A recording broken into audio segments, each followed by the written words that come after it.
Greetings and welcome back to the baddest YouTube channel out of Guyana. If you're happy and you know it, say, "Oh, skunt." It seems like we're losing the fight against this Rona thing in Guyana. And your new government just realigned their priority to the economy rather than the health of the nation. They are reopening the floodgates on October 12th. And by floodgates, I mean the international airports. We will explore this and another topic in this episode. So if you know your attention span is short, rake your stinking skunt away from this video one time. Otherwise, give me a like and subscribe if you haven't already.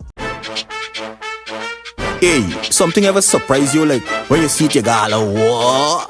So, at the time this video is being made, the number of confirmed cases of the Rona recorded in Guyana is 3,093. From that number, 87 people kicked the bucket. There was a spike in both cases and bucket kicking when the new government took over. But are they doing better or worse than their predecessor? Let's take a closer look at the numbers. If we judge from the number of new cases since August 2nd, it will appear as if the new government is doing extremely worse, as new confirmed cases of the virus increased by a whopping 719%. Here's a visual representation of this disaster.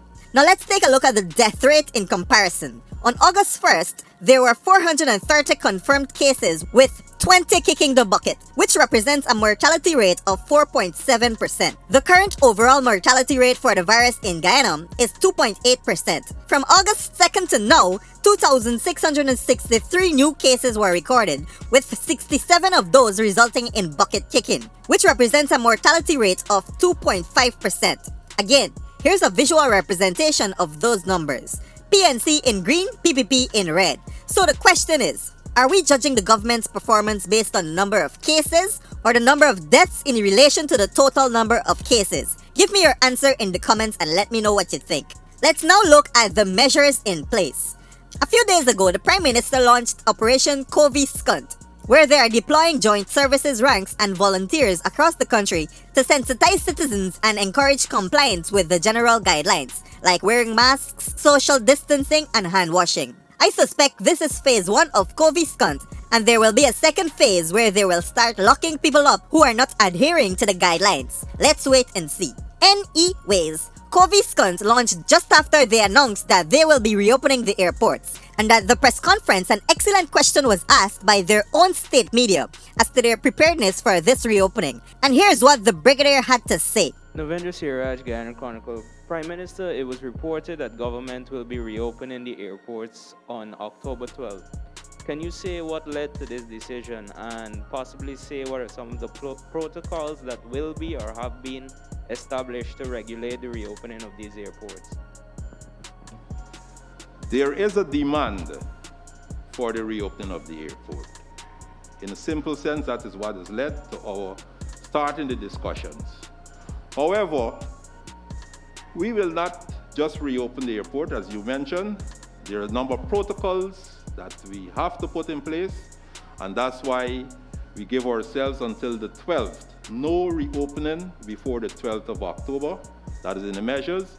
And we will take the opportunity between now and the 12th to put the protocols in place. I don't want to, we will have a briefing. We will have a briefing once the protocols are decided on, and we'll communicate that to everybody. In other words, they don't have a plan. He went on to say that no one will be allowed to come to Guyana if they test positive for the Rona. But what about those persons who contract the virus 48 hours prior to their departure?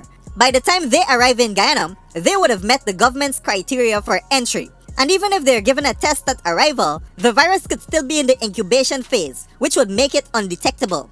That person will then go home, develop their symptoms, and infect about 2 or 3 more people. And let's say they decide to keep track of all the persons who come into Guyana. Do they have the manpower to do that, skunt? They aren't even sure if they have nurses right now. Ayo godong brave. And speaking of nurses, dear Mr. Roshan Khan, remember when you made that racist post a few weeks ago, then claimed that your profile was hacked? We didn't swallow that pill. You've made another post a few days ago that said, quote, "Good people as nurses are being misled by the cocoa bee-faced evil eyes. Bangladesh has nurses by the millions looking for work. Bring in 10,000 and end political saboteurs." End quote. Did you believe that Guyanese would just skirt past that like they didn't see it before you deleted it? Mr. Khan, if you want to be a racist piece of dog shit, it's your prerogative. But please, rake your skunt off the Ethnic Relations Commission. And these nurses and healthcare workers deserve much more than they're getting, especially now. I don't support their strike because I think it's unethical, but I do understand what they're doing. If they're not taken serious now, they will never be taken seriously. I wish them good luck and I hope their demands are met. Yo, my name is Mudwata. Boom out! Hold up.